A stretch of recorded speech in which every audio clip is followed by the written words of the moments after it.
ભરૂચ શહેરના જૂના બોરબાટા બેચ વિસ્તારમાં એક ચોંકાવનારી દુર્ઘટના સામે આવી છે, જેમાં દોડતી ટ્રેનમાંથી ઉતરવાનો પ્રયાસ કરતી એક મહિલા ગંભીર રીતે ઇજાગ્રસ્ત બની છે.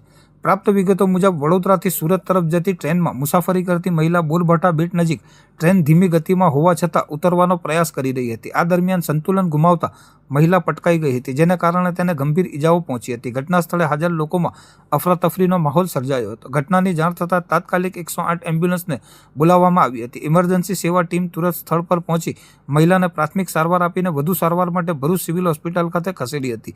હોસ્પિટલ સૂત્રો મુજબ મહિલાની હાલત ગંભીર હોવાનું જાણવા મળી રહ્યું છે. પ્રાથમિક તપાસમાં ઇજાગ્રસ્ત મહિલા ઉત્તર પ્રદેશની રહેવાસી હોવાનું સામે આવ્યું છે, જોકે તેની સંપૂર્ણ ઓળખ હજી બહાર આવી નથી. આ બનાવ અંગે ભરૂચ રેલવે પોલીસ દ્વારા વધુ તપાસ હાથ ધરવામાં આવી રહી છે. સાથે જ મુસાફરોને દોડતી ટ્રેનમાં ચડવા ઉતરવા અંગે સાવચેત રહેવા માટે પણ સૂચના આપવામાં આવી રહી છે.